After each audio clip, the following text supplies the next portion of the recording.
Hello and welcome into the Knicks-Verse. My name is George, and if this is your first time here or you've been here before but have not subscribed yet, please do so, along with hitting that thumbs up button for me and dropping your comments.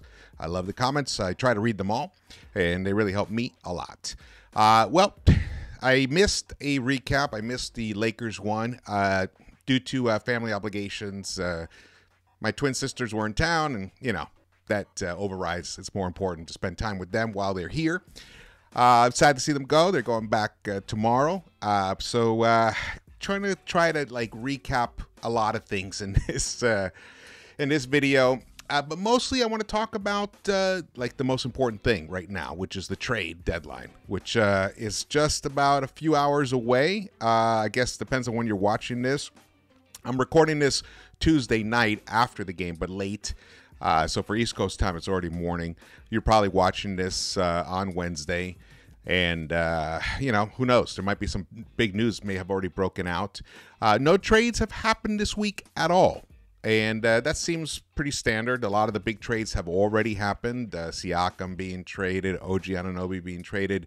The Knicks are involved, obviously, in the OG Anunoby trade. And right now, you know, and the Knicks are a little bit in flux in terms of their health. OG Anunoby missed, I believe, his fourth or fifth game tonight. Quentin Grimes was also out. Jericho Sims missed because of an illness. And Randall, as we know, he's going to be evaluated probably in another 2 weeks for his shoulder injury. But that's only an evaluation. So it's important to keep track. Bear in mind that that doesn't mean he's coming back right then. You know, it's just an evaluation. The Knicks right now, the Bucks did lose tonight, so the Knicks are tied for third with the Bucks with a record of 33-18, 5.5 games back from the Celtics, and just a half game out of second place behind the Cleveland Cavaliers. So it's tight. It's tight right there between from two to four. It's tight. The Sixers are drifting back a little bit. They're now 7.5 games back. You know, the injury to Embiid is devastating for them, and you know, it's sad to see that happen, but it is part of the game, and we almost encountered a scare tonight. That's right, Jalen Brunson in the fourth quarter against the Memphis Grizzlies rolled his ankle. He left the game, didn't return, and I was panicked, honestly, because basically if he's gone, especially without, you know, IQ here or RJ. I mean, you know, we're depleted, you know, and our depth has taken a hit. Even though we've improved drastically in some areas, our overall depth has taken a hit. So it was really a big concern at the moment. But I was told that he walked out of MSG on his own without any crutches. So that's a good sign. Maybe it was just, maybe they were just being careful, and they just, you know, just kept him out of the rest of the game, which I like that type of caution, because, you know, Thibs is, you know, he shortened his rotation. He had to, because there's just aren't players available, you know, that he trusts also as well. They were down to an 8-man rotation tonight. And but the Knicks led the whole way. So what I'm going to do is I'm going to jump into the quick recap of tonight's game against the Grizzlies, and then we're going to jump into talking about the trade situation and Julius Randle himself. All right, so let's get to it. Here we go. 123-113. Knicks won by 10. They were once up much more. I think like 28 was the largest lead. They led the whole way. But once again in the fourth quarter or late in the game, and it could be fatigue, you know, because certain players playing, you know, a lot of minutes, and again, the lack of depth. The Knicks went through a 7-minute dry spell against the Lakers on Saturday, which basically cost them the game. And tonight they went through I think a 19-1. They allowed the Grizzlies to go on a 19-1 run. And the Grizzlies ended up shooting over 50% from the three-point line. And I don't think one of their regular starters started tonight. It was all basically others. So it was worrisome. But, you know, again, we only had 2 starters on the court ourselves. So it's not like, you know, we had a great advantage in terms of the quality of starters. But, you know, our overall depth is better than the Grizzlies, and we should have won no matter what. Especially with any team with Jalen Brunson on it. But when he went down, man, was that scary. But Dante DiVincenzo actually came through, and he was the star of the game. Look at this, 32 points, 5 rebounds, 5 assists, and 3 steals for him. And good defense, active defense. Though, when you look at the shooting percentages, it doesn't seem like that overall, because out on the perimeter, the Memphis Grizzlies just got really hot. And that's really what helped them get back in this game. So as you can see, the Knicks, all 5 starters in double figures. Precious Achiuwa played 40 minutes. Same with Dante DiVincenzo. Precious had 17 points. A good game for him. 5 rebounds, 3 assists. Hit one of his 2 3-point attempts. And Dante, man, 4 of 9 from the 3-point line. He finally recaptured his 3-point stroke, which we desperately needed. He had gotten a little cold after that blazing game where he was, Dante's Inferno lit everything up. He finished 12 of 18. His floater game has really improved from the beginning of this season. Maybe he always had it. It's not like I watched him play that much before he became a Knick. But it seems like his floater has really improved dramatically. He's almost money with that. And also he does these beautiful reverse off the backboard shots, which, love that shot. So he was 12 of 18 overall, 5, like I mentioned before, 5 rebounds, 5 assists, 32 points for him. Taj got some action tonight because of Sims is out. He gave Thibs 13 minutes, and Malachi Flynn, call him Spicy Ragu, 12 minutes for him, 2 of 3 from the 3-point line, 6 points. But Miles McBride, Mr. Step Back 3-point shooter now. Awesome. The final stats don't look that exciting, but his production was desperately needed, and so was his defense. He finished 2 of 6, but I like the way when he actually is making these buckets. I'm loving the way he's doing it. It's not just off catch and shoot. It's off the dribble, step back, beautiful. Knicks finished 40.7% from the 3-point line tonight. Overall, 55.8%. They were just cooking it inside the arc. 36 rebounds, not that many, not as many as you normally would get, but 28 assists. Excellent right there. 123, beautiful. Let's get to the next stat here. Here's the plus minus. As you can see, Precious -1, Brunson a -3. Taj a -2. So it was kind of like all over the place. And I think that's because they were on the court when the Grizzlies made that ferocious run late in the game, and it kind of wiped out the whole lead that the Knicks had most of the game. Let's see here. So Hartenstein, 12 plus 12 for him, 17 points. Actually, I forgot to mention him. 17 points, 8 rebounds, 3 assists, 2 steals, and 3 blocks for Mr. Isaiah Hartenstein. Hit 7 of his 8 field goal attempts in his 35 minutes of play. Brunson was 27 points, 8 assists, but 1 for 4 from the 3-point line. Since Randall's injury, Brunson, his 3-point shooting percentage has dropped dramatically. I don't know the actual number right now, but I just know it's dropped dramatically. So something to keep an eye out for. He might be missing the spacing that the gravity that Julius Randle creates, draws to him more than most players, because he's the one who feeds off of that often. He gets that pass out on the break there, and he sinks that 3-point shot. Well, now it doesn't come as often as it should. Josh Hart was a plus 20 tonight, 10 points, a double-double, 10 points, 10 rebounds, 4 assists for him. Very, economical, only took 7 shots for a starter who played 37 minutes. I personally like that, but, I mean, I hope it's not because he's not that confident with his shot, because that's not good. If he's passing up open looks, that's a problem. That hurts an offensive flow. So it's something to keep an eye on there. But again, productive while he was on the court. Dante plus 9, and Malachi Flynn a plus 15 in his 12 minutes. So shout out to him. When you look at the Grizzlies, look at this. They had 7 guys in double figures. None of those guys are starters right there, I believe. Santi Aldama, 11 points for him. Jemison plays a center. He's a center, 12 points for him. Gilliard, who did hurt us the last time we played the Grizzlies, he finished with 12 points himself, 4 of 6 from the 3-point line. Look at the 3-point shooting. 56.8% for the Grizzlies. They shot 21 of 37. That's why they even got this game somewhat respectable. Wow. G.G. Jackson, youngest player in the NBA. Guy is going to, I mean, if he can understand how to play the right way, the winning way, and play some defense, he's going to be an outstanding scorer in this league. And David Roddy, who, big fan of his, from Colorado, 3 of 5 from the three-point line, 6 of 11 overall, 15 points. And then Kennard, outstanding three-point shooter himself, 3 of 5 again, 12 points. And man, look at those shooting percentages, outstanding. They had 33 assists tonight. Here are the team stats, the comparisons. As you can see, the Knicks ended up with 86 shots, the Grizzlies with 80. And those additional shots really did help, because look at the disparity in the three-point shooting there.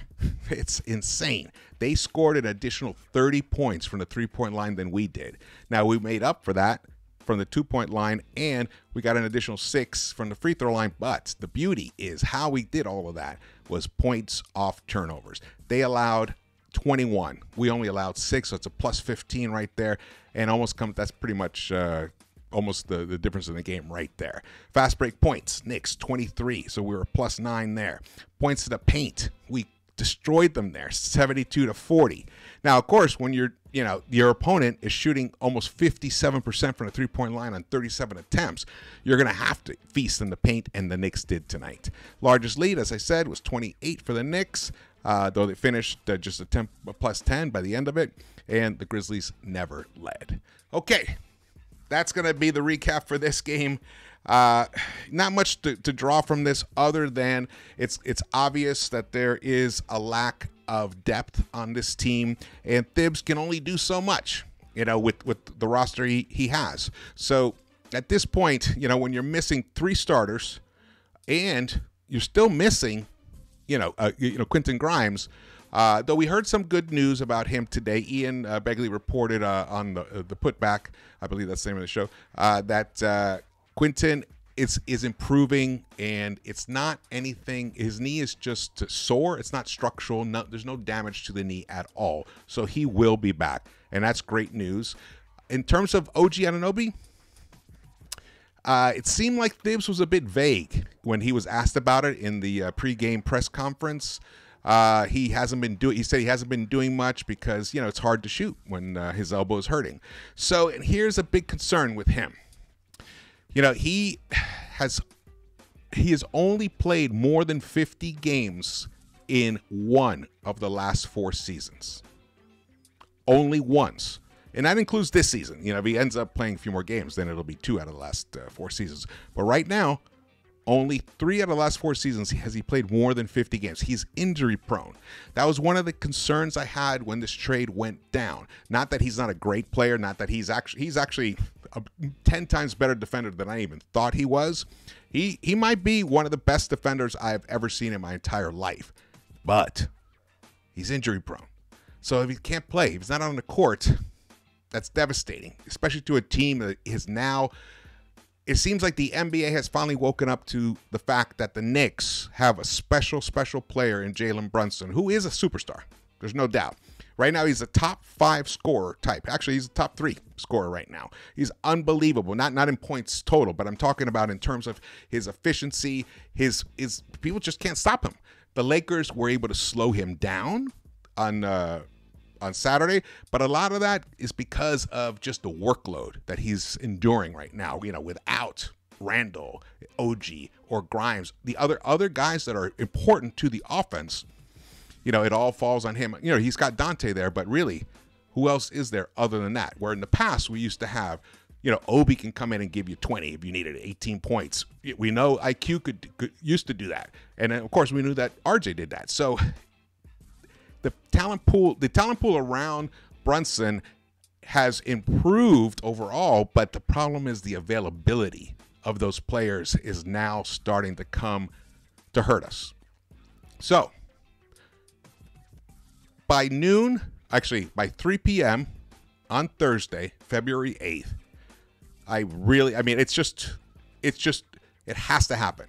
Leon Rose has to bring in at least one more player. I think it should be at least 2, personally. It should be definitely another point guard or a combo guard who can run an offense for that second unit and can be some insurance so that we don't like the Thibs doesn't overplay Brunson, which is going to happen if he doesn't have anyone else to go to, especially when games start getting tight.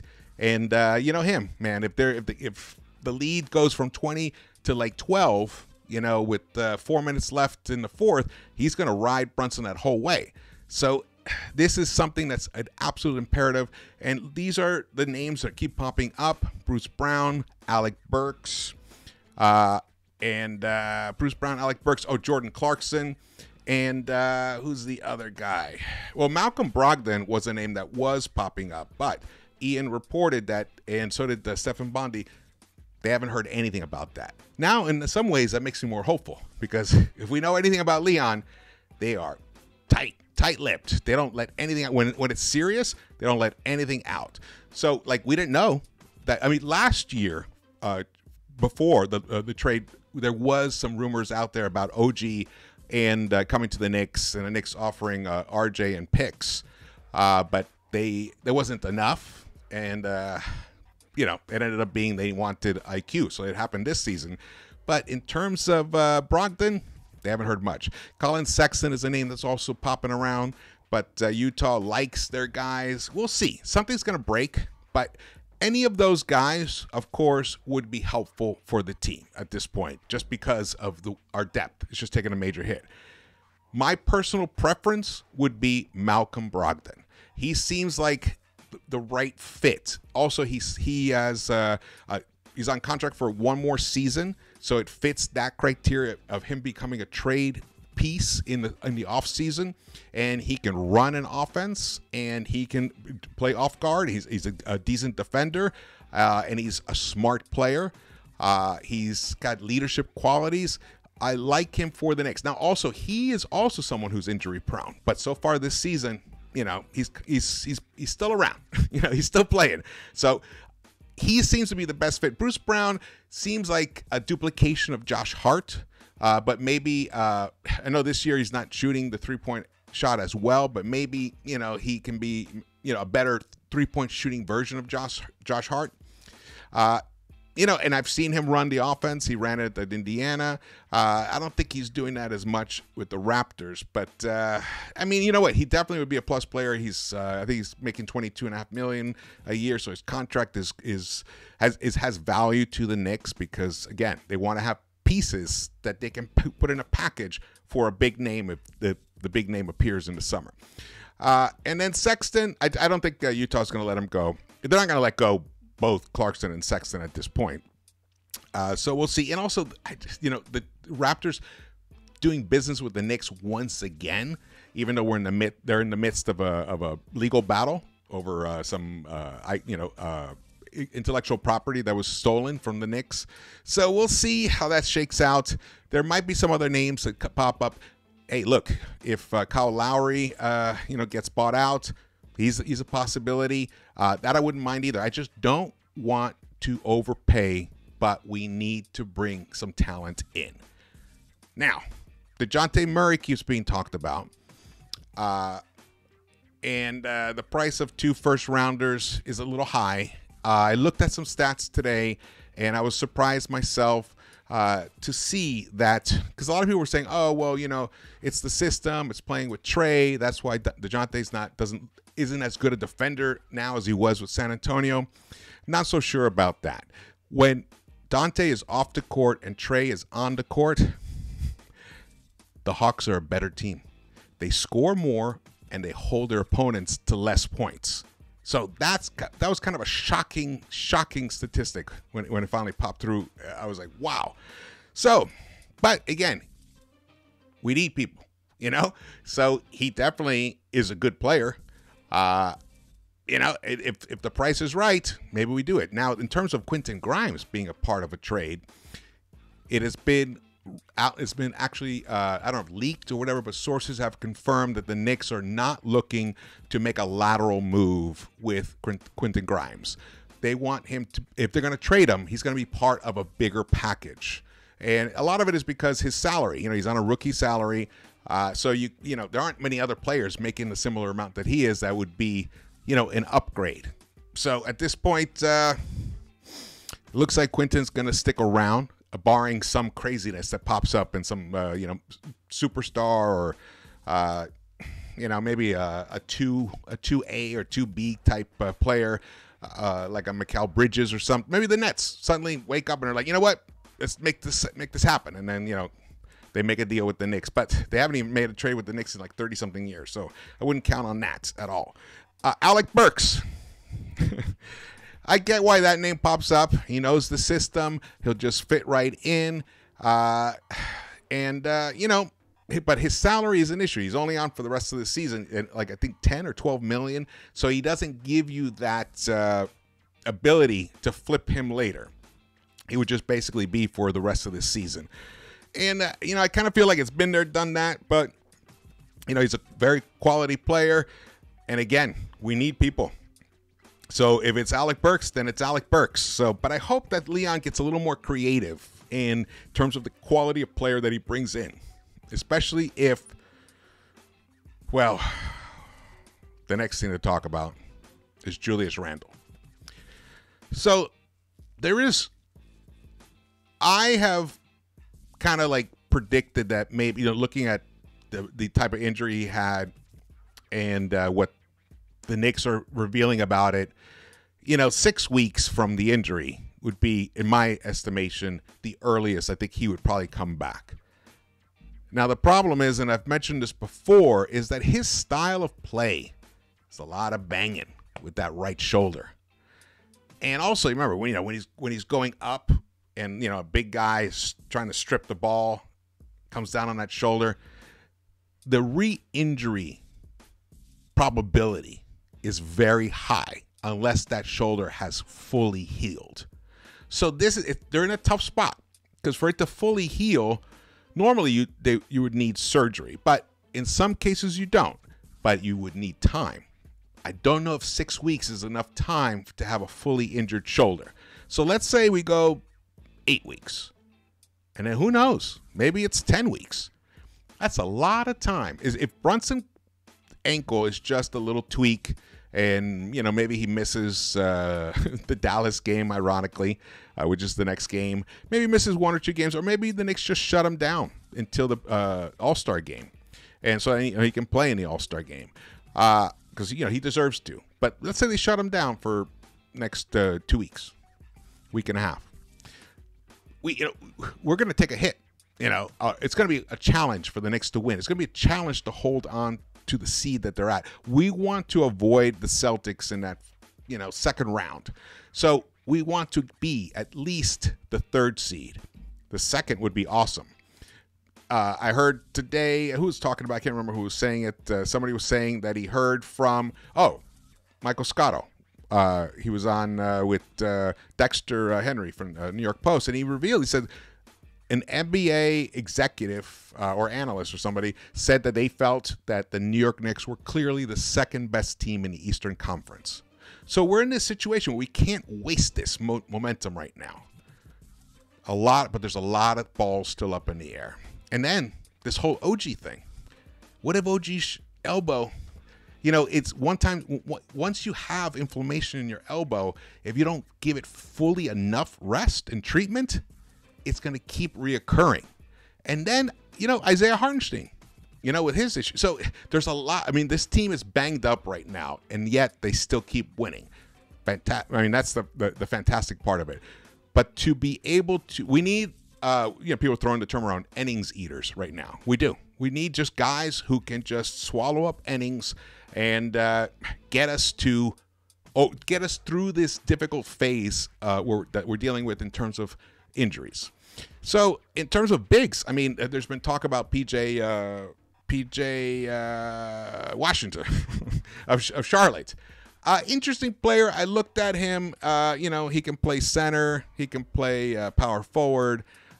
He's been a decent 3-point shooter in his career, over 36% plus. Though this year he's having a down year. I think he's at 31% or something. But over his career, he's been a decent 3-point shooter. He's an interesting player. If the cost isn't that high, he could be somebody interesting to bring in as a substantial innings eater while Randle and OG rehab. And then we did get some good news. Mitch is starting to get into game shape. So it looks like he will be back probably after the All-Star game. So that is a big, big plus. And that's going to help us a lot. But how about somebody like Kelly Olynyk, another Jazz guy? I've always liked him. Defensively, he's not the greatest, but he's active. He can block a shot here and there. He understands floor positioning, but the dude is active. He's hungry. He dives on the floor for balls, and he can shoot that three-point shot. So he's got a decent little offensive package. That guy could be an interesting addition to this team. But let me tell you, we go nowhere if Brunson misses substantial time. So that is the biggest thing. And by the time you're watching this, we'll probably have gotten some more information, hopefully, about that. And I hope it's going to be great news. So let's hope for that. All right. Thank you so much for watching this. Again, my name is George. Please subscribe, hit your thumbs up button, and turn on the notification bell, especially right now because it's trade season. Literally, tomorrow, there could be a big, big trade or a couple. And then there's Thursday. So I'm going to jump on. I might even go live. So stay tuned. Stay tuned. The Knicks are, man, this is such a great season right now. And all these injuries, all this disturbance right now,